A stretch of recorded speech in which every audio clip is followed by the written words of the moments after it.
আউযু বিল্লাহি মিনাশ শাইতানির রাজিম বিসমিল্লাহির রহমানির রহিম রাব্বি জিদনি ইলমা রাব্বি জিদনি ইলমা রাব্বি জিদনি ইলমা। আল্লাহ আমাদের সকলকে সুস্থতা দান করুন, সকলের মনের আশাগুলো পূরণ করুন, আমিন সুম্মা আমিন। আচ্ছা, গত ক্লাসে আজকে আমাদের ধারাবাহিক ক্লাস হচ্ছে, আমরা পুলিশ প্রবিধান পড়ব। তার আগে গত ক্লাসে আমরা কি কি পড়েছিলাম একটু এক নজর দেখে নেই। প্রবিধান 251 বিধি থেকে 260 বিধি পর্যন্ত গত ক্লাসে পড়েছিলাম, 10টা প্রবিধান। 251-তে পড়েছিলাম দাবিদার বিহীন সম্পত্তি পাওয়া গেলে বা উইল বিহীন সম্পত্তি পাওয়া গেলে পুলিশ অফিসার হিসেবে করণীয় কি, বা কোন পদমর্যাদার কর্মকর্তা এই উইল বিহীন সম্পত্তি দখলে নিতে পারবেন, নেওয়ার পরে কি ব্যবস্থা গ্রহণ করবেন। সংশ্লিষ্ট আইনের ধারাগুলো পড়েছিলাম, ফৌজদারি কার্যবিধির 523, 24, 25, পুলিশ আইনের 25, 26, 27, পিআরবি 251। পরের বিধি পড়েছি 252, হুঁশিয়ারি নোটিশ বা ওয়ার্নিং নোটিশ বলতে পারি, হুঁশিয়ারি বিজ্ঞপ্তি। কখন কোন পরিস্থিতিতে হুঁশিয়ারি বিজ্ঞপ্তি জারি করা যায়, কোন পদমর্যাদার কর্মকর্তা, এএসআই এর উপরের পদমর্যাদার কর্মকর্তা হুঁশিয়ারি নোটিশ জারি করতে পারেন। যখন কি করা যায় না, কোনোভাবেই পরিস্থিতি প্রতিরোধ করা যায় না, তখন হুঁশিয়ারি নোটিশ জারি করেন। কয় কপি ইস্যু হয়, 2 কপি ইস্যু হয় পড়েছিলাম। 1 কপি জারি হবে বা তার সামনে উচ্চারণ করা হবে, অপর কপির অপর পৃষ্ঠায় বাম হাতের বৃদ্ধাঙ্গুলি ছাপ নিতে হবে বা তার স্বাক্ষর নিতে হবে, সাক্ষীদের স্বাক্ষর থাকবে, সময় এগুলো জারি করার তারিখ উল্লেখ পূর্বক সংরক্ষণ করতে হবে যিনি জারিকারী অফিসার। 252। 253 পড়েছিলাম জাল নোট, এটা নিয়ে বললেন আপনারা ক্লাসে, আমি আজকে দেখেছিলাম অবশ্য। আসলে অনেকদিন থেকে পড়াগুলো রিভিশন নাই তো, বিশেষ ক্ষমতা আইনের 25-এর কয়ে বলা আছে জাল নোট বা কারেন্সি নোট এগুলো জাল করলে সংশ্লিষ্ট ব্যক্তিরা অন্য কোনো আইনে আর তাদের শাস্তি দেওয়ার সুযোগ নেই, বিশেষ ক্ষমতা আইনের 25-এর কয়ে দণ্ডিত। প্রথমে আছে মুদ্রা, এগুলো জালকরণ, তারপরে জাল করা, এগুলো আবার খাঁটি বলে ব্যবহার করা, এগুলো সংরক্ষণ করা, নিজের দখলে রাখা। 3 রকম শাস্তির কথা 25-এর কয়ের ভেতরে আছে। আমরা যখন বিশেষ ক্ষমতা আইন পড়বো ইনশাল্লাহ, তখন এগুলো আমরা খুব সহজেই পড়ে ফেলবো। তো বিশেষ ক্ষমতা আইনের 25-এর কয় হলো আইনানুগ ব্যবস্থা, অর্থাৎ ওই ব্যক্তিকে আপনি দণ্ড দান করবেন কততে, সেটা হচ্ছে বিশেষ ক্ষমতা আইনে। আর প্রবিধান বলেছে জাল নোট পাওয়ার পর আপনি কি করবেন। মনে করেন আপনি জাল নোট পেয়েছেন, অপরাধী পাননি, কি ব্যবস্থা গ্রহণ করবেন বলেন। তখন প্রবিধান থেকে আলোচনা হবে। যদিও মামলা রুজু হবে বিশেষ ক্ষমতা আইনেই, অপরাধী না থাকলে মামলা রুজু হয় না, হয় অজ্ঞাতনামা দিয়ে আমরা মামলা রুজু করতে পারি, আইনে এই ব্যবস্থা আছে। তো মামলা যাই রুজু হোক না কেন, আপনি প্রবিধানে আপনার একটা ব্যবস্থার কথা বলা আছে, ওখানে বলা আছে কি দণ্ড, কি করলে কোন দণ্ড, আর এখানে বলা আছে আইনানুগ ব্যবস্থা, কাজে আপনি 253 বিধি ব্যবহার করতে পারবেন। পরের বিধিতে যাব 254, যে সকল মামলার ক্ষেত্রে এফআইআর নেওয়া হয় না এগুলোর ক্ষেত্রে নন এফআইআর প্রসিকিউশন কিভাবে দাখিল করবে, বা কোন ক্ষেত্রে বা কোন মামলাগুলোর ক্ষেত্রে নন এফআইআর প্রসিকিউশন দাখিল হয়। 254। 255 পড়লাম স্টেশন অফিসারের তদন্তের ক্ষমতা এবং তার অনুপস্থিতিতে বাকি কারা কারা স্টেশন অফিসার হিসেবে দায়িত্ব পালন করতে পারবে। 255। 256 পড়লাম তদন্তকালীন সময়ে ভিলেজ ক্রাইম নোটবুক বা ভিসিএনবি রেজিস্টারটা দেখে নিতে হবে, তাহলে অপরাধী সম্পর্কে বা এলাকা সম্পর্কে অনেক বিষয় আগে থেকেই অবগত থাকবেন থানার ভারপ্রাপ্ত কর্মকর্তা। 257-তে বলেছে কোন কোন ক্ষেত্রে আপনি তদন্ত করা থেকে বিরত থাকতে পারবেন, অর্থাৎ কোন কোন অপরাধের সংবাদ পাওয়ার পর আমলযোগ্য সন্দেহ হলেও আপনি থানার ভারপ্রাপ্ত কর্মকর্তা হিসেবে তদন্ত করা থেকে বিরত থাকতে পারবেন। 6টা পয়েন্ট বলে দিয়েছি, ওগুলো সুন্দর করে গুছিয়ে নোটস তৈরি করে ফেলবেন। 257। 157 ফৌজদারি কার্যবিধির সঙ্গে আমরা 257 প্রবিধান ব্যবহার করি। এরপরে 258-তে পড়লাম সরেজমিনে কখন তদন্তে যাওয়া দরকার, ওসি স্যার কখন তদন্তে যাবেন না। 259-এ পড়লাম এখতিয়ারাধীন এলাকার বাইরে তদন্তে যাওয়ার ক্ষেত্রে অবশ্যই কি করতে হবে, সার্কেল সহকারী পুলিশ সুপার বা তদূর্ধ্ব পদমর্যাদার পুলিশ অফিসারের অনুমতি ব্যতি রেখে যাওয়া যাবে না। 260-এ পড়লাম তদন্তকালীন সময়ে হয়রানি এড়াতে হবে, অর্থাৎ আপনি তদন্তের জন্য যে কাউকে জিজ্ঞাসাবাদ করতে পারবেন যারা ঘটনা সম্পর্কে অবগত, কিন্তু তাদেরকে শুধু শুধু অহেতুক হয়রানি করা যাবে না, প্রয়োজনে তাদের বাড়িতে গিয়েও জিজ্ঞাসাবাদ করা যাবে, সে সুযোগ রয়েছে, তাদেরকে ডেকে এনেও জিজ্ঞাসাবাদ করা যাবে, কিন্তু হয়রানি করা যাবে না। এই ছিল আমাদের গত ক্লাসের পড়া। আশা করি সবাই ক্লাসের পড়ার সাথে সাথে পড়াগুলো পড়ে যাচ্ছেন। আপনাদের যদি গ্যাপ পড়ে যায় চিন্তা করেন, আপনি যদি একটা ক্লাস সাথে সাথে পড়া কমপ্লিট না করেন, 9টা বা 10টা পিআরবি আপনি পিছিয়ে গেলেন, পরের দিনে কতগুলো যুক্ত হলো আপনার কাঁধে? 20টা প্রবিধান জমলো। তারপরের দিনে যদি না পড়েন বা মাইনর একটা একটা ক্লাস হয় তখন আরো আরো 10টা জমলো।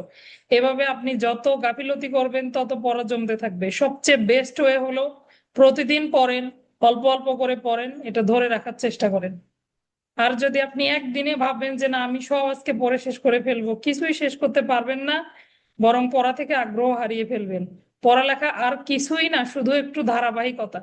একটু ধারাবাহিকতা ধরে রাখেন, ইনশাল্লাহ সম্ভব। এমন কোনো কঠিন কিছু না যা আপনার আগে যারা পেয়েছে তারা কোনো অতিমানব, এরকম কিছুও না। চেষ্টা করলেই সম্ভব। আল্লাহ শুধু দেওয়ার জন্য বসে আছে, আমরা শুধু নিতে পারি না, তাই না?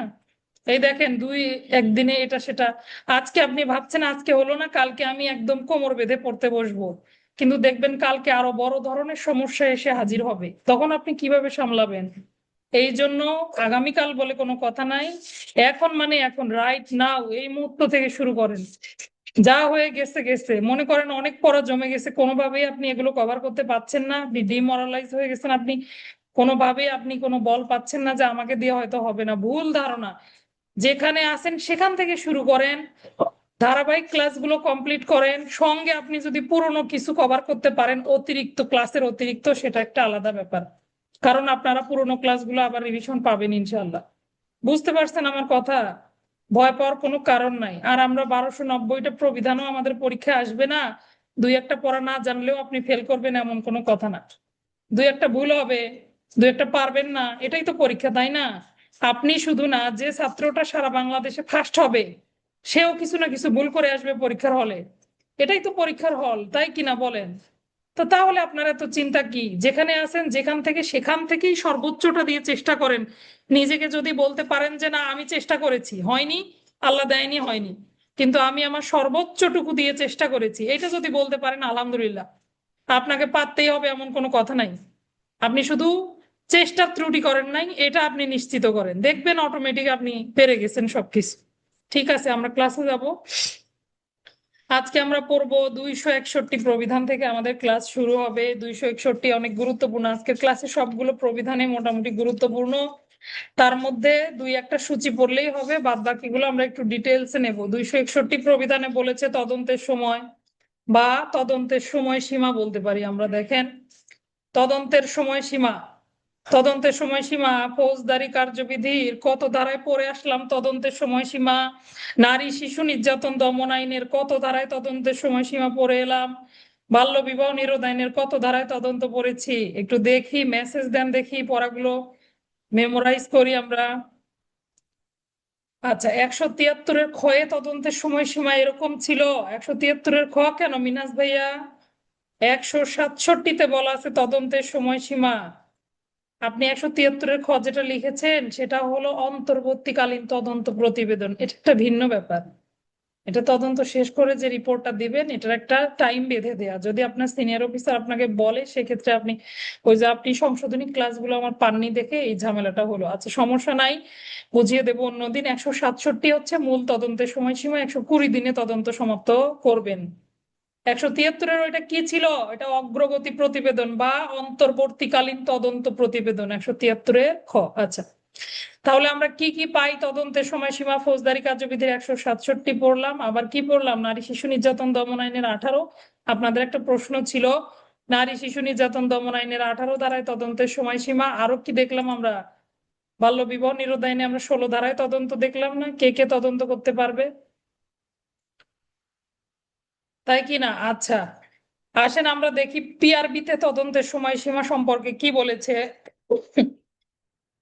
প্রবিধান 261 সঙ্গে আপনি সংশ্লিষ্ট ধারাগুলো লিখে রাখতে পারেন। 261-তে বলেছে তদন্ত আপনার বিনা বিরতিতে শেষ করতে হবে। কিভাবে? বিনা বিরতিতে, একটানা আপনার তদন্ত সম্পন্ন করতে হবে। আপনাকে যে সময়টা দেওয়া হবে এটা একটানা কাউন্ট হবে। আচ্ছা, বিনা বিরতিতে, প্রথম কথা হলো আমরা যেমন পড়ি না একটানা বিচার চলবে, এরকম তদন্ত একটানা চলবে। 261-তে বলা আছে। আর কি বলা আছে? গুরুত্বপূর্ণ জায়গা হলো তদন্তের স্বার্থে আপনি বাইরে যেতে পারবেন, তবে অবশ্যই আপনার থানার ভারপ্রাপ্ত কর্মকর্তাকে অবগত করে আপনাকে তদন্তের জন্য বাইরে যেতে হবে। আর একটা জটিল তদন্ত শেষ করার জন্য সর্বসাকুল্যে 15 দিনের বেশি সময় লাগার কথা নয়। এই কথাটা গুরুত্বপূর্ণ। প্রবিধান অনুযায়ী কিন্তু 15 দিন, তদন্তের সময়সীমা কতদিন? 15 দিন কার্য দিবস না, ট্রিপল স্টার দিয়ে রাখেন। তাহলে প্রবিধান 261-তে কি বলা হয়েছে? একটা গুরুতর মামলার তদন্ত বা জটিল মামলার তদন্তের ক্ষেত্রেও 15 দিনের বেশি সময় লাগার কথা নয়। কতদিনের বেশি সময় লাগার কথা নয়? 15 দিনের বেশি সময় লাগার কথা নয়।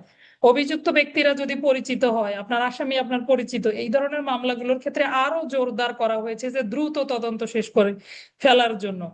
অভিযুক্ত ব্যক্তি যদি পরিচিত হয় তাহলে কি করতে হবে? তাড়াতাড়ি তদন্তের রিপোর্ট দিতে হবে বা বিলম্ব করার জন্য নিরুৎসাহিত করতে বলা হয়েছে। আরো বলেছে, ওটা একটু লাগবে একটা লাইন, সেটা হলো ম্যাজিস্ট্রেট যদি কোনো কিছু আপনাকে তদন্তের নির্দেশ দেয়, ম্যাজিস্ট্রেট নিজেই আমলে নিয়েছেন, নিয়ে আপনাকে তদন্তের নির্দেশ দিয়েছেন, সেক্ষেত্রে আপনি কি করবেন? এই সময়টা যে বেঁধে দিবে ম্যাজিস্ট্রেট, এই সময়ের মধ্যে অবশ্যই তদন্ত সম্পন্ন করার চেষ্টা করতে হবে। যদি না পারেন তখন কি করবেন? যদি না পারেন, আপনার তদন্ত এখন বর্তমান কি পর্যায়ে, এই অগ্রগতি প্রতিবেদনটা আপনাকে দিতে হবে। বুঝতে পারছি? তাহলে কয়টা কথা পড়লাম? তদন্ত একটানা চলবে বা বিনা বিরতিতে তদন্ত চলবে। জটিল মামলার তদন্তের ক্ষেত্রে 15 দিনের বেশি সময় লাগার কথা নয়। ম্যাজিস্ট্রেট অপরাধ আমলে নিয়ে তদন্তের নির্দেশ দিলে যদি সময় বেঁধে দেন তাহলে সুনির্দিষ্ট সময়ের মধ্যে তদন্ত সম্পন্ন করতে হবে। না পারলে তদন্তের বর্তমান কি অবস্থা এই সম্পর্কে অগ্রগতি প্রতিবেদন ম্যাজিস্ট্রেট বরাবর দাখিল করতে হবে। এই 4টা কথা এখান থেকে নিলেই হবে। কত প্রবিধান? 261 প্রবিধান। 262-তে যাব। পুলিশ অফিসারের বিরুদ্ধে গ্রেপ্তারকৃত ব্যক্তিদের প্রতি দুর্ব্যবহারের অভিযোগ। কিসের অভিযোগ? দুর্ব্যবহারের অভিযোগ। কার বিরুদ্ধে? পুলিশ অফিসারের বিরুদ্ধে। 262 প্রবিধানে বলেছে, দেখেন, পুলিশ অফিসার কাউকে যখন গ্রেপ্তার করে নিয়ে আসে, গ্রেপ্তার করে নিয়ে আসার পর যিনি তদন্তকারী কর্মকর্তা থাকলেন তার দায়িত্ব হবে ওই ব্যক্তির দেহ পরীক্ষা করে শরীরে আঘাতের চিহ্ন আছে কিনা এগুলো কমপক্ষে দুইজন নিরপেক্ষ সাক্ষীর উপস্থিতিতে পরীক্ষা নিরীক্ষা করে এই বিস্তারিত বর্ণনা জেনারেল ডায়েরিতে লিপিবদ্ধ করা। এখন মনে করেন কোন অপরাধীকে গ্রেপ্তার করতে গিয়েই বা ধস্তাধস্তির পর্যায়ে হয় না, গ্রেপ্তারের সময় বিভিন্ন সিচুয়েশন তৈরি হতে পারে, তাই না? তো এই যে গ্রেপ্তার কার্যকর করার সময় যদি তার কোনো কারণে আঘাত লাগে বা নিজেই দৌড়ে পালানোর সময় আহত হলেন, এরকম ক্ষেত্রে তার শরীরের ক্ষতগুলো পরীক্ষা করে লিখে রাখতে হবে। কার উপস্থিতিতে? সাক্ষীদের উপস্থিতিতে কয়েদি শরীর পরীক্ষা করতে হবে এবং এই ফলাফলটা লিখে রাখতে হবে। এখন এগুলো যদি গ্রেপ্তার প্রতিরোধ করতে গিয়ে হয়, উনি প্রতিরোধ করেছেন, সেই ক্ষেত্রে উনি আহত হয়েছেন, সেগুলো হলেও এই বিষয়টাও লিখে রাখতে হবেন এবং তদন্তকারী কর্মকর্তা এগুলো বিবেচনা করবেন। আর যদি সংশ্লিষ্ট ব্যক্তি এগুলা দেহ পরীক্ষা করাতে না চায়, যে আমি পরীক্ষা করাবো না, অস্বীকৃতি করে, সে বিষয়টা, অস্বীকৃতির কারণ এবং কেন তিনি অস্বীকৃতি করলেন এবং অস্বীকৃতি করেছেন, এই বিষয়টা, অস্বীকৃতি এবং অস্বীকৃতির কারণ লিপিবদ্ধ করতে হবে। আর যদি দেখেন সত্যি সত্যি পুলিশ অফিসার তার প্রতি দুর্ব্যবহার করেছে বা তাকে আহত করেছে, সেক্ষেত্রে সংশ্লিষ্ট পুলিশ অফিসার সহ কয়েদিকে নিকটবর্তী ম্যাজিস্ট্রেটের নিকটে প্রেরণ করতে হবে। পরবর্তী তদন্তের ব্যবস্থা তিনি করবেন। তাহলে বুঝতে পারলাম কি কি ব্যবস্থা। কার বিরুদ্ধে দুর্ব্যবহারের অভিযোগ? পুলিশ অফিসারের বিরুদ্ধে। কোন পুলিশ অফিসার? যিনি গ্রেপ্তার কার্যকর করলেন। মনে করেন আপনি ফৌজদারি কার্যবিধি 46 ধারা প্রয়োগ করে গ্রেপ্তার করলেন, কথা বা কাজ দ্বারা আত্মসমর্পণ হলো না, অনেক সময় হয়ে যায় না, হতাহত কিন্তু হয়ে যায়, বা তিনি নিজেই পলায়নে উদ্যত হয়। এরকম অনেক অভিযান আছে যে অভিযানে গেছি, আসামি পুলিশের একটু টের পাওয়া মাত্রই কোন দিক দিয়ে লাফ দিয়ে কোথা থেকে পড়ে হাত পা ভেঙে মানে অস্থির অবস্থা, সে কিন্তু গেলেই জামিন পাবে। অথচ পুলিশ গেছে, এটা আতঙ্ক, আতঙ্কে কি করে দিক বিদিক শূন্য হয়ে সিদ্ধান্ত নেয়। অনেক সময় এভাবেও অ্যাক্সিডেন্টলি তারা আহত হয়ে যায়।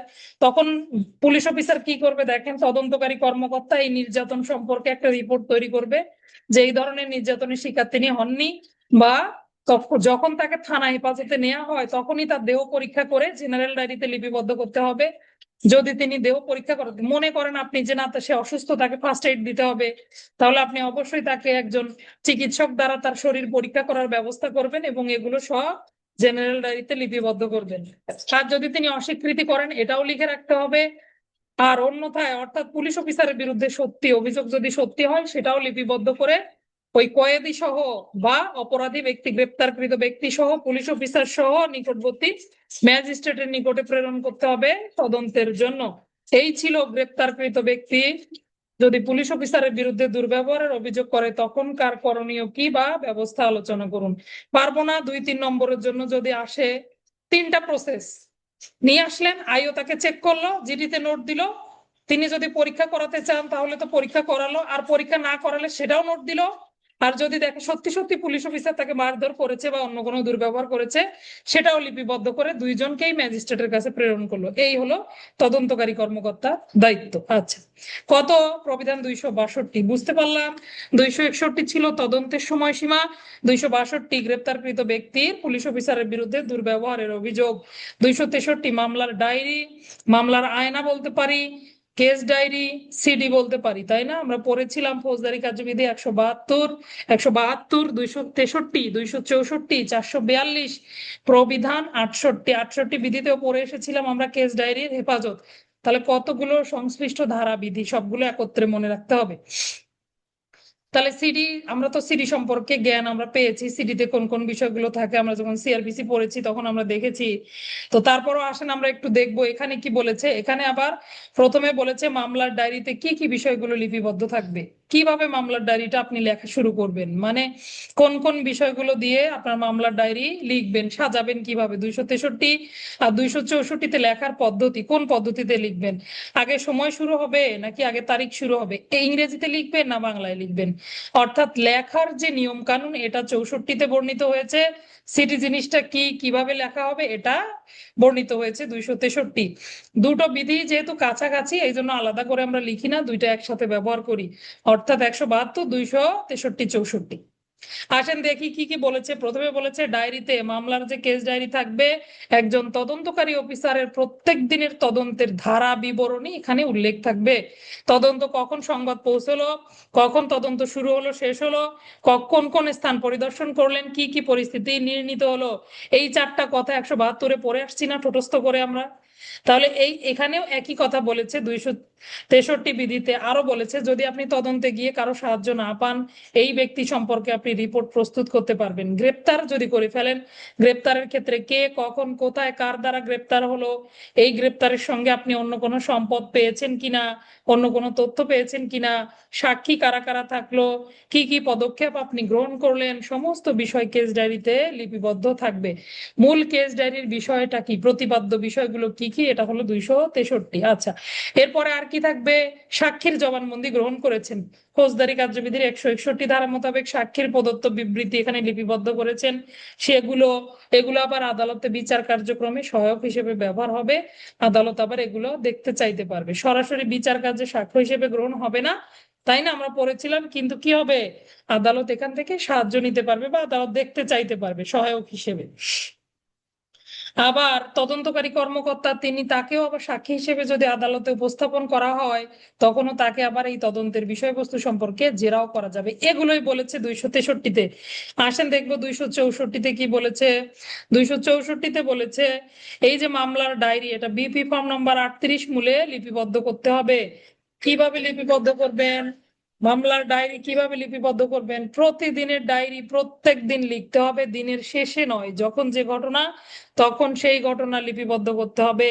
তাহলে তদন্ত যেভাবে অগ্রসর হবে আপনার সিডিও সেভাবে লিখতে হবে, কিন্তু প্রতিদিনের শেষে আপনি সিডি লিখতে পারবেন, অর্থাৎ যখনকার কাজ তখনই করে ফেলতে হবে। আবার ডায়েরি আপনি কোথায় পাঠাবেন, পাঠানোর স্থান, সময়, কিভাবে পাঠাবেন, এগুলো লিপিবদ্ধ করতে হবে। কোথাও যদি রাত কাটিয়ে থাকেন এই বিষয়টা এখানে লিপিবদ্ধ করতে হবে, কোথায় কোথায় রাত কাটালেন এই বিষয়টাও কেস ডায়েরিতে লিপিবদ্ধ করতে হবে। আচ্ছা, এরপর আরো অনেকগুলো কথা বলা আছে। দেখেন, নেগেটিভ প্রশ্ন যদি আসে যে কোন কোন বিষয়গুলো সিডিতে লিপিবদ্ধ করবেন না, এরকম প্রশ্ন কিন্তু আসে যে কোন কোন বিষয়গুলো মামলার ডায়েরিতে লিপিবদ্ধ হবে না, তখন আপনি লিখতে পারেন যে অপ্রয়োজনীয় তথ্য, কোনো নেগেটিভ তথ্য, আবার একাধিক দিনের তদন্তকৃত বিষয়গুলো একত্রে, এগুলো লিপিবদ্ধ করা যাবে না। আবার আপনি গোপন, যাদের নিকট থেকে গোপন তথ্য পেলেন, সোর্সের নাম ঠিকানা, এগুলো আপনি সিডিতে লিপিবদ্ধ করবেন না। যদি না দিয়ে প্রশ্ন আসে আমরা না দিয়ে উত্তর লিখবো।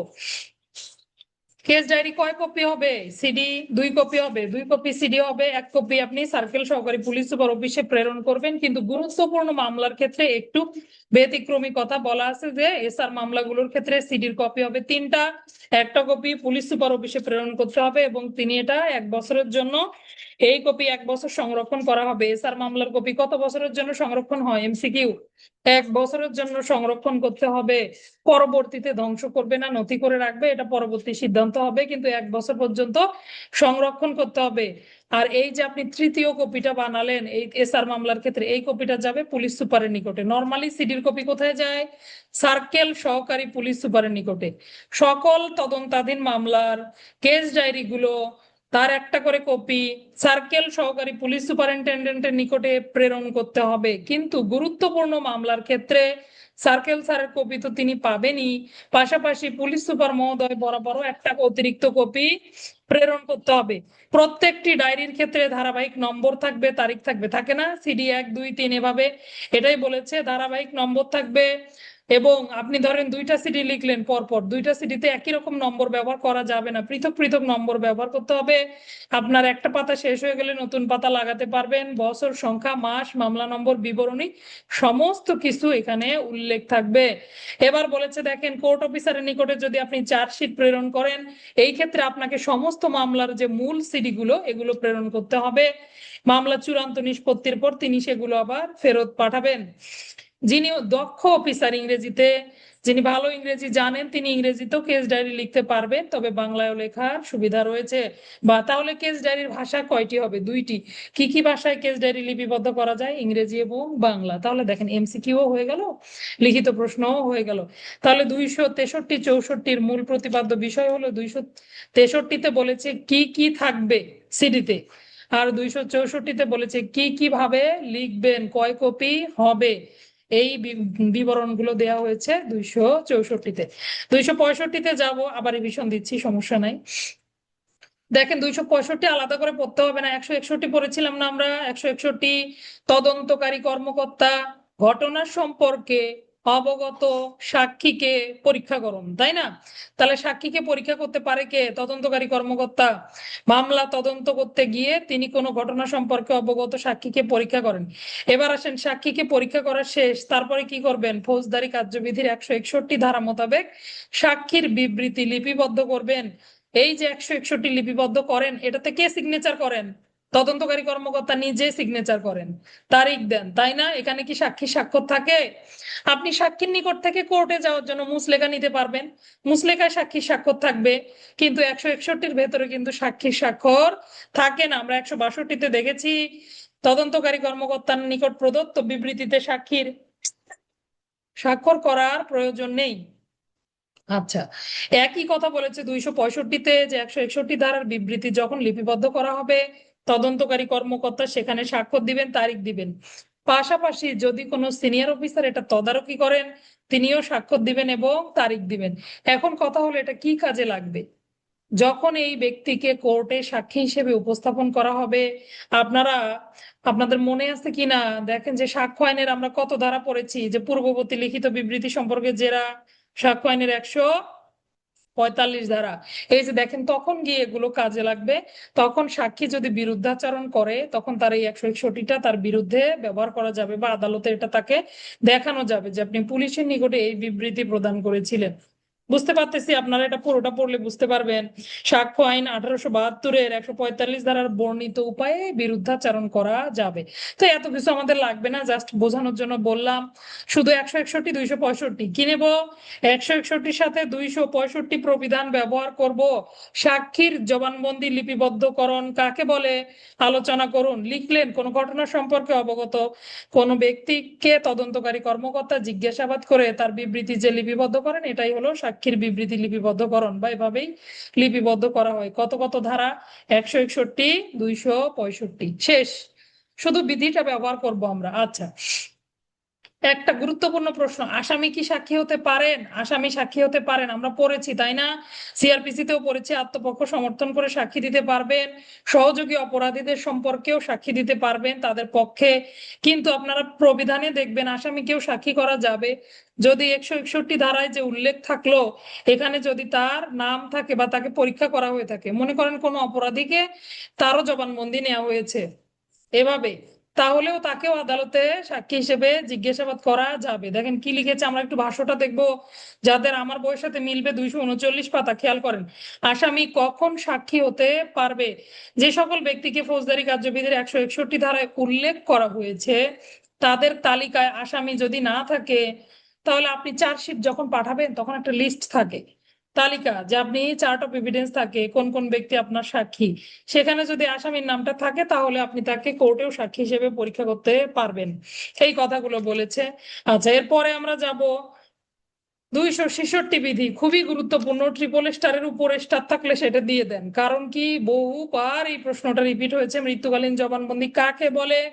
মৃত্যুকালীন জবানবন্দির যথার্থতা নির্ণয়ের মাপকাঠি আলোচনা করুন। মৃত্যুকালীন জবানবন্দি লিপিবদ্ধ করার পদ্ধতি আলোচনা করুন। মৃত্যুকালীন জবানবন্দি কি রকমের বা কি ধরনের, কয় প্রকারের হয়ে থাকে, আকারের প্রকারের হয়ে থাকে। তো এই মৃত্যুকালীন জবানবন্দির উপরে বহু প্রশ্ন সাক্ষ্য আইনের আলোকেও আসতে পারে, প্রবিধানের আলোকেও আসতে পারে। আসেন একটু আমরা সুন্দর করে পড়ি। এরকম যদি প্রশ্ন আসে, মৃত্যুকালীন জবানবন্দি কাকে বলে, আমরা 1872 সালে প্রণীত সাক্ষ্য আইনের 32 ধারা পর্যালোচনা করলে দেখতে পাই। 32-এর 1ও দিতে পারেন, সমস্যা নাই।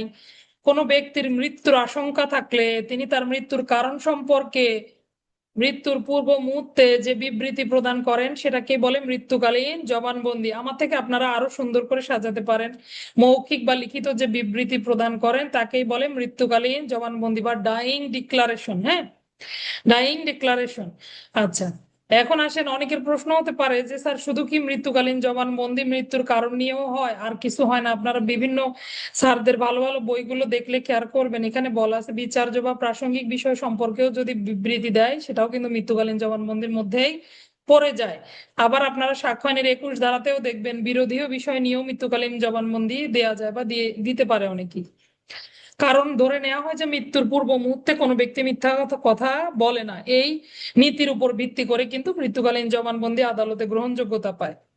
তো 266 প্রবিধানে বলা হয়েছে, দেখেন, যে ব্যক্তির মৃত্যুর আশঙ্কা মনে হলো যে তিনি মৃত্যুবরণ করতে পারেন, আহত হলেন গুরুতর, এখনো মৃত্যুবরণ করেননি কিন্তু মুমূর্ষ, এরকম হলে কোনো ম্যাজিস্ট্রেট, যদি ম্যাজিস্ট্রেট দ্বারা সম্ভব হয় ম্যাজিস্ট্রেট দ্বারা বিবৃতি লিপিবদ্ধ করতে হবে, না হলে অন্য যে কোনো ব্যক্তি তার বিবৃতি লিপিবদ্ধ করতে পারবেন। যদি সম্ভব হয় অভিযুক্ত ব্যক্তির সম্মুখে অথবা প্রত্যয়নকারী সাক্ষীদের উপস্থিতিতেই এই বিবৃতি লিপিবদ্ধ করা উচিত। তাহলে যিনি অপরাধী তার সামনেই যদি আরো লিপিবদ্ধ করা হয় তাহলে তো আরো ভালো। পুলিশ অফিসারের নিকটে মৃত্যুকালীন জবানবন্দি দিলে সেটাতে আবার স্বাক্ষর গ্রহণ করতে হবে। তাহলে পুলিশ অফিসারের সব কাজেই ঝামেলা। পুলিশ অফিসার যদি মৃত্যুকালীন জবানবন্দি প্রদান করেন বা তার নিকটে যদি প্রদান করেন, তাহলে যে ব্যক্তি প্রদান করলেন সংশ্লিষ্ট ব্যক্তির স্বাক্ষর থাকতে হবে। এমনিতেও স্বাক্ষর থাকতে হয়, যিনি মৃত্যুকালীন জবানবন্দি প্রদান করলেন তার স্বাক্ষর কিন্তু বাধ্যতামূলক। এখন কথা হলো, একটা লোক তো মুমূর্ষু, তাই না? সে কথাগুলো বলে ওই অবস্থায় মারা গেল, স্বাক্ষর করার সুযোগ পেল না, হতেই পারে সেক্ষেত্রে গ্রহণযোগ্যতা পায়। কিন্তু পুলিশ অফিসারের ক্ষেত্রে একদম স্ট্রিক্টলি বলা আছে যে পুলিশ অফিসারের নিকটে মৃত্যুকালীন ঘোষণা প্রদানকারীকে সেটাতে আবার স্বাক্ষর করতে হবে। আচ্ছা, গুরুতর আহত ব্যক্তি তিনি যদি আবার মৃতপ্রায় না হন তাহলে হাসপাতালে পাঠানোর প্রয়োজন হলে মেডিকেল অফিসারকে সতর্ক করে দিতে হবে যে ইনি যেহেতু অসুস্থ, যে কোনো মুহূর্তে মারা যেতে পারেন, আপনি অবশ্যই তার মৃত্যুকালীন বিবৃতি লিপিবদ্ধ করবেন। এইটুকুই বলা আছে প্রবিধানে। তাহলে প্রবিধান অনুযায়ী নিয়ম হলো ম্যাজিস্ট্রেট যেন লিপিবদ্ধ করে, আর যদি ম্যাজিস্ট্রেট লিপিবদ্ধ না করে অন্য যে কোনো ব্যক্তি লিপিবদ্ধ করতে পারবে। পুলিশ অফিসার লিপিবদ্ধ করলে অবশ্যই তার সিগনেচার বা স্বাক্ষর রাখবে, যেন সাক্ষীদের উপস্থিতিতে এই ঘটনাটা সম্পন্ন হয়। আর যদি গুরুতর আহত হয়ে হাসপাতালে পাঠানো হয় তাহলে মেডিকেল অফিসারকে সতর্ক করে দিতে হবে, তিনি যেন মৃত্যুকালীন জবানবন্দি রেকর্ডের ব্যবস্থা করেন। এবার আসেন, যদি এরকম আসে মৃত্যুকালীন জবানবন্দির যথার্থতা নির্ণয়ের মাপকাঠি আলোচনা করুন। আমরা পড়েছিলাম নাকি, আপনাদের মনে আছে মৃত্যুকালীন জবানবন্দির যথার্থতা কোন আইনের কত ধারায় পড়ে আসছি? মেসেজ লেখেন।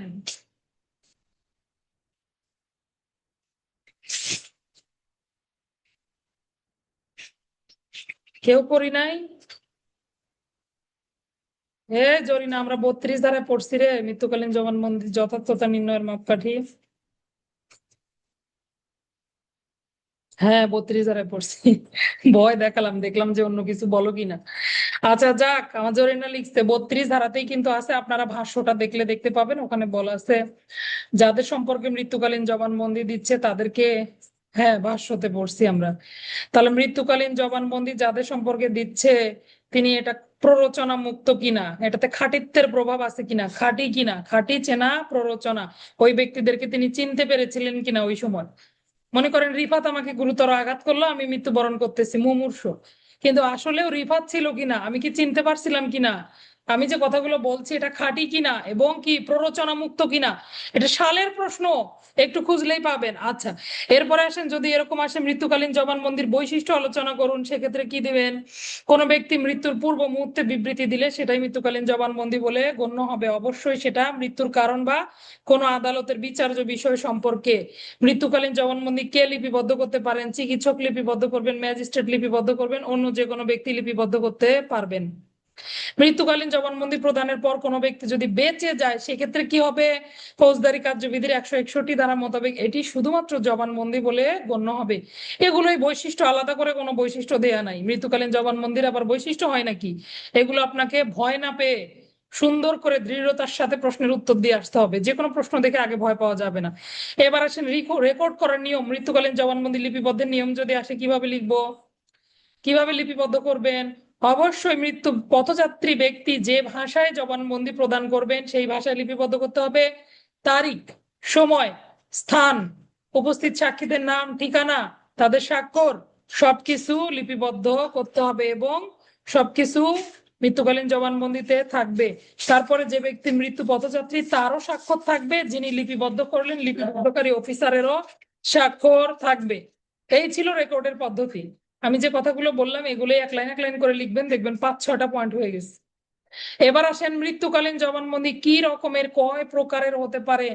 আপনি এভাবে লিখবেন, মৌখিক হতে পারে, প্রকারভেদ সুনির্দিষ্ট প্রকারভেদ নেই, তবে মৌখিক হতে পারে, লিখিত হতে পারে, কোনো সম্মতি সূচক চিহ্ন হতে পারে, কোনো আসামির ক্ষেত্রে হলে 164 ধারা হতে পারে, 161 ধারা হতে পারে, কোনো এফআইআর মৃত্যুকালীন জবানবন্দি হিসেবে আদালতে গ্রহণযোগ্যতা পেতে পারে।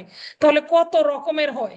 সুনির্দিষ্ট কোনো প্রকারভেদ নেই। এভাবে লিখলে সবচেয়ে বেস্ট হয়। অনেকে লেখে দুই প্রকার, মৌখিক লিখিত। না, একটা লোক শুধু এইরকম একটা চিহ্ন দিয়ে মারা গেছে, তাহলে এটাকে মৃত্যুকালীন জবানবন্দি হবে না? অবশ্যই হবে।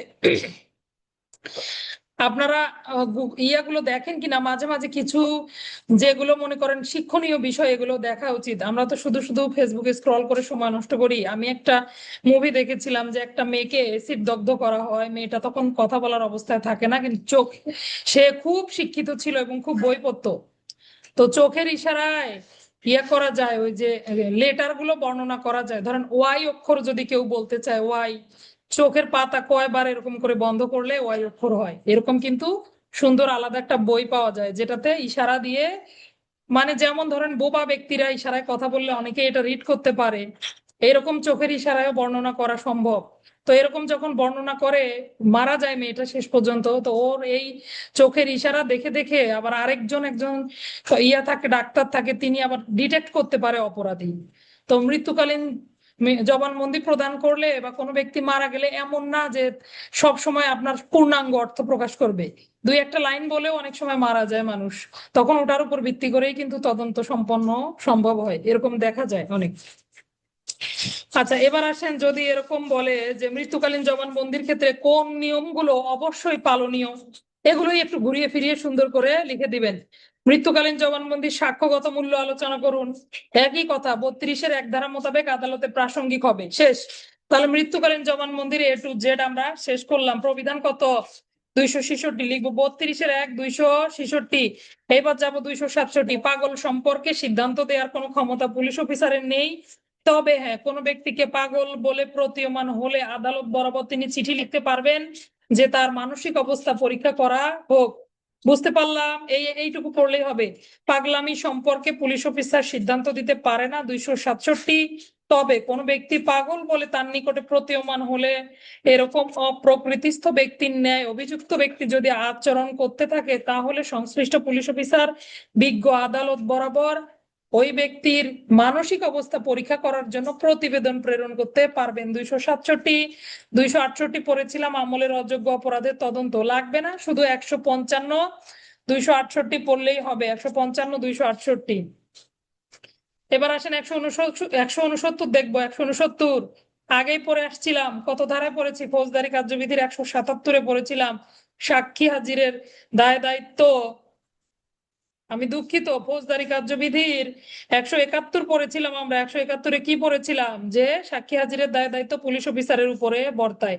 অনেকটা ওরকম কথাই বলেছে, যে সাক্ষীদেরকে বাঁধিয়ে নিয়ে যেতে হবে। আদালতে যখন সাক্ষীদেরকে নিবেন, বেঁধে নিয়ে যাওয়া যাবে। এখন এই বাধা আর ওই বাধা দেখেন এক নয়। এখানে বলা আছে, জেলা ম্যাজিস্ট্রেট যদি ভিন্ন কোনো নির্দেশ না দেন, যত শীঘ্র সম্ভব সাক্ষীদেরকে আদালতে হাজির করতে হবে।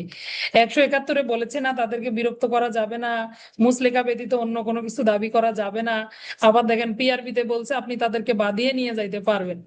অবশ্য সরকারি ছুটির কারণে যদি ছুটির পরের দিন আদালত কোনো শুনানির ডেট নির্ধারণ করে, সেদিনও তাদেরকে আদালতে হাজির করা যাবে। তাদেরকে বেঁধে নিয়ে যেতে হবে, বিশেষ বিলম্ব হলে সঙ্গে সঙ্গে ম্যাজিস্ট্রেটকে অবগত করতে হবে। অর্থাৎ 269-এ আপনার কিছুই পড়তে হবে না, আপনি 171টার সঙ্গে 269 বিধি ব্যবহার করতে পারবেন। কিন্তু ঝামেলা বেঁধেছে হলো 269-এর ক্ষয়ে। চার্ট অফ এভিডেন্স বলে একটা কথা আছে, এটা আপনি কোথাও পাবেন না। এটা আমরা 269-এর খ বিধি ব্যবহার করি। চার্ট অফ এভিডেন্স অর্থাৎ চার্ট, তালিকা, এভিডেন্স মানে কি, সাক্ষ্যের তালিকা। এই যে সাক্ষ্যের তালিকা, আপনি কি কি সাক্ষ্য পেলেন, বিপি ফর্ম নাম্বার 41 মূলে চার্ট অফ এভিডেন্স লিপিবদ্ধ করা হয়। এখানে নাই যদিও। এখন দেখেন, আমরা যখন মামলার চার্জশিট সিগনেচার করি, তার তখন আমরা এটা দেই সঙ্গে, বা সারা দেয় আপনি কি কি এই মামলার কি কি সাক্ষীগুলো পেয়েছেন, কি কি দিয়ে মামলাটা প্রমাণিত হবে, এটাকেই বলে চার্ট অফ এভিডেন্স। এটা কিভাবে পাঠাতে হবে, অবশ্যই চার্জশিট প্রেরণের একদিন পূর্বে, দেখেন একটি পূর্ণ দিন পূর্বে চার্জশিট তার নিকটে পাঠাতে হবে। চূড়ান্ত ডায়েরিতে মামলার সংক্ষিপ্ত বিবরণ থাকবে, অভিযুক্ত ব্যক্তিদের বিরুদ্ধে সাক্ষীর প্রদত্ত জবানবন্দির সারসংক্ষেপ থাকবে। তাহলে কবে পাঠাবেন, অবশ্যই একদিন পূর্বে পাঠাতে হবে। বিচার কবে থেকে, কিসের একদিন পূর্বে, বিচার শুরু হওয়ার একদিন পূর্বে অবশ্যই সাক্ষীদের এই সাক্ষ্যের তালিকাটা থাকবে। একটি চার্ট অফ এভিডেন্সে কি কি বিষয় থাকে, বা চার্ট অফ এভিডেন্স কাকে বলে, এরকম যদি সংজ্ঞা দেয়, তাহলে লিখবেন তদন্তকারী কর্মকর্তা কোন মামলা তদন্তকালে কি কি সাক্ষ্য প্রমাণ পেলেন, তার যে তালিকা বিপি ফর্ম নাম্বার 41 মূলে বিচার সম্পন্ন হওয়ার কমপক্ষে একদিন পূর্বে, আগেই পাঠাই আমরা। সর্বশেষ সময় কবে, বিচার শুরু হওয়ার কমপক্ষে একদিন পূর্বে বিজ্ঞ আদালত বরাবর প্রেরণ করেন। এটাকেই বলে চার্ট অফ এভিডেন্স। 269-এর খ, এই যে বলতেছি এগুলো যেন আর দ্বিতীয় দিন বলা না লাগে, ভালো করে পড়ে নেন। 269-এর খ বিধি আর চার্ট অফ এভিডেন্সে কি কি থাকবে দেখেন, 161 রাখতে পারবেন, 164 থাকতে পারবে, মৃত্যুকালীন জবানবন্দি, বিচার বহির্ভূত স্বীকারোক্তি যদি কেউ দিয়ে থাকে, এক্সট্রা জুডিশিয়াল কনফেশন আমরা 24 ধারায় পড়েছিলাম, এগুলো থাকতে পারে। বস্তুগত সাক্ষ্য আপনি কি কি পেয়েছেন, আলামতের বর্ণনা থাকতে পারে, অন্য কোনো ফরেন্সিক রিপোর্টের মতামত থাকতে পারে, ডাক্তার কি মতামত দিয়েছেন, কোন ডাক্তার, তার নাম ঠিকানা, এগুলো থাকবে। এবং তদন্ত সংশ্লিষ্ট অন্যান্য কোনো মতামত থাকলে সেটাও এর মধ্যে সংযুক্ত হবে। তাহলে কতগুলো বিষয় বললাম, এরকম 5টা পয়েন্ট লিখে ফেললেই নম্বর পেয়ে যাবেন ইনশাল্লাহ। বুঝতে পারলাম চার্ট অফ এভিডেন্স জিনিসটা কি। তদন্ত করে ধরেন আপনি ঘটনার সত্যতা পেলেন, এখন কে কে সাক্ষী দিয়েছে, কোন কোন বিষয়গুলো দিয়ে আপনি এই মামলাটা প্রমাণ করতে পারবেন, এই যে তালিকাটা তৈরি করে তদন্তকারী কর্মকর্তা, এটাকেই বলে চার্ট অফ এভিডেন্স। 269-এর খ বিধি। 270 বিধিতে যাব, কতজন সাক্ষী পাঠাতে হবে, সাক্ষ্য আইনের কত ধারা লেখেন। আচ্ছা, কতজন সাক্ষী যাবে, কোনো ঘটনা সম্পর্কে সাক্ষীর সুনির্দিষ্ট সংখ্যা নেই, তদন্তকারী কর্মকর্তা যতটুকু মনে করবে যে না আমার মামলা, ধন্যবাদ রিয়েলমি, কার নম্বর এইটা, আচ্ছা 134, সাক্ষী সুনির্দিষ্ট সংখ্যা নেই, তদন্তকারী কর্মকর্তা যদি মনে করেন এই যে আমার মামলা প্রমাণের জন্য এতজন সাক্ষী প্রয়োজন, তাদের জবানবন্দি লিপিবদ্ধ পূর্বক এগুলো তিনি বিজ্ঞ আদালতে প্রেরণ করতে পারবেন। এটা পুলিশের দায়িত্ব, বলেছে যে ম্যাজিস্ট্রেটের সাধারণ নির্দেশ সাপেক্ষে এটা পুলিশের দায়িত্ব হচ্ছে, তিনি মামলার অভিযোগটা প্রমাণের জন্য যতজন প্রয়োজন ততজন সাক্ষীকে নির্ধারণ করবেন। এই ছিল 270। এরপরে আমরা এটা দিয়েই শেষ করব, ঠিক আছে, একটু রিভিশনে যাই। 271 আছে, আর কি যাব বলেন, আর যাওয়া ঠিক হবে না, এত কিছু মনে থাকবে না, অনেকগুলো পড়া আমরা পড়লাম। তার মধ্যে গুরুত্বপূর্ণ বেশি ছিল মৃত্যুকালীন জবানবন্দি এবং কেস ডায়েরির যে বিষয়গুলো, এগুলো অবশ্যই 2টা আপনাদের হাতে লেখা থাকবে আগামীকালকে। তাহলে আসেন আমরা কি কি পড়েছি একটু এক নজর দেখি। 261-তে বললাম তদন্তের সময়সীমা, কোন জটিল মামলার তদন্তের ক্ষেত্রে 15 দিনের বেশি সময় লাগার কথা নয়, তদন্ত যেন একটানা চলে, অভিযুক্ত ব্যক্তিরা পরিচিত হলে আরো দ্রুত তদন্ত শেষ করতে হবে, ম্যাজিস্ট্রেট যদি কোনো সময় বেঁধে দেয় এই সময়ের মধ্যেই তদন্ত সম্পন্ন করতে হবে। কত? 261। 262, পুলিশ অফিসারের বিরুদ্ধে ব্যক্তিকে দুর্ব্যবহার বা গ্রেপ্তারকৃত ব্যক্তিকে শারীরিক নির্যাতনের কোনো অভিযোগ উত্থাপন করা হলে করণীয় কি? তদন্তকারী কর্মকর্তা এই বিষয়ে অবশ্যই তদন্ত করবেন। সংশ্লিষ্ট ব্যক্তি শরীরে আঘাতের চিহ্ন থাকলে একজন ডাক্তার দ্বারা এগুলো পরীক্ষা নিরীক্ষা করাবেন। পরীক্ষায় অস্বীকৃতি জানালে অস্বীকৃতি যে জানিয়েছেন সেই বিষয়টি এবং অস্বীকৃতির কারণ এগুলো লিপিবদ্ধ করবেন, জেনারেল ডায়েরিতে নোট দিবেন। আর যদি অভিযোগের সত্যতা প্রমাণিত হয়, সংশ্লিষ্ট দোষী যে পুলিশ অফিসার থাকবে যার উপরে দোষারোপ করা হয়েছে এই পুলিশ অফিসার সহ সংশ্লিষ্ট কয়েদি বা গ্রেপ্তারকৃত ব্যক্তি সহ ম্যাজিস্ট্রেটের নিকটে প্রেরণ করতে হবে। 262, 263, 64 হলো কেস ডায়েরি। কেস ডায়েরিকে মামলার আয়না বলা হয়। কেন বলা হয় এগুলো পড়িয়েছিলাম সিআরপিসি তে। তাহলে কি কি থাকবে? কোন মামলার খবর কখন পৌঁছালো, এফআইআর কখন রুজু হলো বা মামলার অপরাধের সংবাদ পেলেন, তদন্ত শুরু হলো শেষ হলো, কোন কোন স্থান পরিদর্শন করলেন, কি কি পরিস্থিতি নির্ণীত হলো, এগুলো সব মামলার কেস ডায়েরিতে লিপিবদ্ধ থাকবে।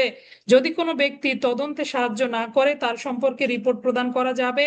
এই বিষয়গুলো কেস ডায়েরিতে লিপিবদ্ধ করা যাবে। কে গ্রেপ্তার হয়েছে, কখন গ্রেপ্তার করেছেন, কে গ্রেপ্তার করলেন, সমস্ত বর্ণনা পুঙ্খানুপুঙ্খভাবে মামলার ডায়েরিতে লিপিবদ্ধ থাকবে। কতজন ব্যক্তির জবানবন্দি গ্রহণ করা হলো এগুলো উল্লেখ থাকবে। কেস ডায়েরি কি হয়? সরাসরি আদালতে সাক্ষ্য হিসেবে ব্যবহার হয় না, তবে বিচার কার্যক্রমে এটি সহায়ক হিসেবে ভূমিকা পালন করে। 264, কিভাবে কেস ডায়েরি লিপিবদ্ধ করবেন? বিপি ফর্ম নম্বর 38-এ কেস ডায়েরি লিপিবদ্ধ হবে। প্রত্যেক দিনের তদন্তের ধারা বিবরণী তদন্তকারী কর্মকর্তা এটাতে লিপিবদ্ধ করবেন। একাধিক দিনের তদন্তকৃত বিষয় একত্রে লেখা যাবে না। সারাদিন কাজ করে দিনের শেষেও লেখা যাবে না। সাথে সাথে এই সিডি লিপিবদ্ধ করতে হবে। কোনো অপ্রয়োজনীয় বা নেগেটিভ তথ্য এটাতে ইনক্লুড করা যাবে না। গোপন সংবাদদাতার নাম ঠিকানা উল্লেখ করার কোনো প্রয়োজন নেই। কার্বন কপি দিয়ে 2 কপিতে লিখতে হবে। কেস ডায়েরির 2টা কপি, একটা কপি থাকবে তদন্তকারী কর্মকর্তার নিকটে, আরেকটি যাবে সার্কেল সহকারী পুলিশ সুপারের নিকটে। গুরুত্বপূর্ণ মামলার ক্ষেত্রে 3 কপি হবে, তৃতীয় কপি পুলিশ সুপার অফিসে যাবে এবং 1 বছরের জন্য এটা সংরক্ষণ করতে হবে। নতুন পাতা যদি সংযুক্ত করার প্রয়োজন হয় নতুন পাতা সংযুক্ত করা যাবে। প্রত্যেকটি কেস ডায়েরিতে ধারাবাহিক নম্বর, তারিখ, সময়, আগমন, প্রস্থান থেকে শুরু করে সকল বিবরণ উল্লেখ থাকবে। আর কি বলা হয়েছে? যারা বাংলায় কেস ডায়েরি লিপিবদ্ধ করতে চাইবেন তদন্তকারী কর্মকর্তা বাংলায় লিপিবদ্ধ করতে পারবেন। ইংরেজিতে দক্ষ যদি কোনো কর্মকর্তা থাকে তারা ইংরেজিতেও কেস ডায়েরি লিপিবদ্ধ করতে পারবে। এই ছিল 263, 64। 265-তে বলেছে 161 ধারায় লিপিবদ্ধ করার সময় সেটাতে তদন্তকারী কর্মকর্তার স্বাক্ষর থাকবে, তারিখ থাকবে, সিল মোহরাঙ্কিত করবেন। ঊর্ধ্বতন কর্মকর্তা যদি তদারকি করে থাকেন, কি করেছেন তিনি? তদারকি করেছেন, তারও স্বাক্ষর থাকবে, তিনি যদি সাক্ষীকে জিজ্ঞাসাবাদ করেন। 161, 265, আসামি কখন সাক্ষী হতে পারে? এই 161 তালিকায় যদি আসামির নামও থাকে তাহলে আসামিকেও সাক্ষী হিসেবে পরীক্ষা করা যেতে পারে। মৃত্যুকালীন জবানবন্দি বা ডাইং ডিক্লারেশন, কোন মৃত্যু পথযাত্রী ব্যক্তি আদালতের বিচার্য বা প্রাসঙ্গিক বিষয় সম্পর্কে, তার আসন্ন মৃত্যুর কারণ সম্পর্কে সাক্ষীদের উপস্থিতিতে যে বিবৃতি প্রদান করেন তাকে মৃত্যুকালীন জবানবন্দি বলা হয়। যে কোনো ব্যক্তি মৃত্যুকালীন জবানবন্দি লিপিবদ্ধ করতে পারেন। Magistrate, doctor, police officer, peon, হাসপাতালের কর্মকর্তা কর্মচারী বৃন্দ, উপস্থিত অন্য যে কোনো ব্যক্তি মৃত্যুকালীন জবানবন্দি লিপিবদ্ধ করতে পারবেন। তবে ম্যাজিস্ট্রেট এবং ডাক্তার লিপিবদ্ধ করলে ভালো। পুলিশ অফিসার যদি লিপিবদ্ধ করেন অবশ্যই সাক্ষীর স্বাক্ষর থাকবে। জবানবন্দি প্রদানকারী ব্যক্তিরও স্বাক্ষর লিপিবদ্ধ করতে হবে। অভিযুক্ত ব্যক্তি এবং সাক্ষীদের উপস্থিতিতে জবানবন্দি প্রদান করা অতি উত্তম। যদি মৃত্যু আসন্ন হয় তাহলে ডাক্তারকে আগে থেকেই নোটিশ দিয়ে রাখতে হবে, তিনি যেন মৃত্যুকালীন জবানবন্দি লিপিবদ্ধ করেন। ধরেন অন্য এলাকায় পাঠানো হলো রেফার করে, এখানে চিকিৎসা দেওয়া সম্ভব হচ্ছে না, সেই ক্ষেত্রে সেখানকার ডাক্তারকেও জানিয়ে দিতে হবে যেন তার ডাইং ডিক্লারেশন তিনি লিপিবদ্ধ করেন। আরো কি কি বলেছি? মৃত্যুকালীন জবানবন্দির যথার্থতা নির্ণয়ের মাপকাঠি হলো 3টা। খাঁটিত্যের প্রভাব আছে কিনা, প্ররোচনা মুক্ত কিনা, আক্রমণকারী ব্যক্তিদেরকে তিনি চিনতে পেরেছিলেন কিনা, সাক্ষ্য আইনের 32 ধারা। যদি প্রাসঙ্গিকতা চায় সেক্ষেত্রে আমরা লিখবো সাক্ষ্য আইনের 32 ধারা মোতাবেক এটি আদালতে প্রাসঙ্গিক। আর যদি বলে মৃত্যুকালীন জবানবন্দির অভিশংসন করা যায় কিনা, সাক্ষ্য আইনের 158 ধারা মোতাবেক আমরা দেখেছি মৃত্যুকালীন জবানবন্দির অভিশংসনের ব্যবস্থা রয়েছে, তাই না? আচ্ছা, আর কি কি আসতে পারে প্রশ্ন? মৃত্যুকালীন জবানবন্দির প্রকারভেদ বলে দিলাম, মৌখিক, লিখিত, সাংকেতিক চিহ্ন হতে পারে। এই প্রশ্নটা আবার তদন্ত নির্দেশিকায় সুন্দর করে দেয়া আছে, হ্যাঁ, যে কথাগুলো প্রবিধানে পেলেন না এগুলা একটু তদন্ত নির্দেশিকা থেকে পড়ে ফেলবেন। আচ্ছা, এরপরে গেল 100 কত বললাম 32-এর এক প্রবিধান 266, 267-তে পাগলামি সম্পর্কে পুলিশ অফিসার, কি রে জরিনা তুমি অভিশংসন 155 লিখতেছো কেন? সাক্ষ্য আইনের 155-তে হলো যে কোনো সাক্ষীর বিশ্বাসযোগ্যতার অভিশংসন, আর 158 বের করে দেখো কি বলা আছে। 267 পাগলামি সম্পর্কে পুলিশ অফিসার সিদ্ধান্ত দিতে পারবে না, তবে অভিযুক্ত ব্যক্তি যদি অপ্রকৃতিস্থ ব্যক্তির ন্যায় আচরণ করেন সেক্ষেত্রে তার জন্য একটা রিপোর্ট প্রণয়ন করে ম্যাজিস্ট্রেট বরাবর তিনি লিখতে পারবেন। কে? তদন্তকারী কর্মকর্তা লিখতে পারবেন। 268 আমলের অযোগ্য অপরাধ 155, 268 ম্যাজিস্ট্রেটের নির্দেশ পেলে তিনি যেভাবে নির্দেশনা দিবেন এভাবেই তদন্ত সম্পন্ন হবে। সাক্ষীদের আদালতে উপস্থিতকরণ বা সাক্ষীদের বেঁধে নিয়ে যেতে হবে 269 প্রবিধান 171 বলতে পারি। আর 269-এর ফয় বলেছে চার্ট অফ এভিডেন্স কি, কোন কোন বিষয়গুলো চার্ট অফ এভিডেন্স এর মধ্যে থাকবে। 270 কতজন সাক্ষীকে আদালতে প্রেরণ করবেন এই বিষয়টা তদন্তকারী কর্মকর্তা নির্ধারণ করতে পারবে। সাক্ষ্য আইনের 134 ধারা। ধন্যবাদ সবাইকে, আসসালামু আলাইকুম। পরবর্তী ক্লাসের আমন্ত্রণ জানিয়ে আজকের ক্লাস এখানেই সমাপ্ত ঘোষণা করা হলো।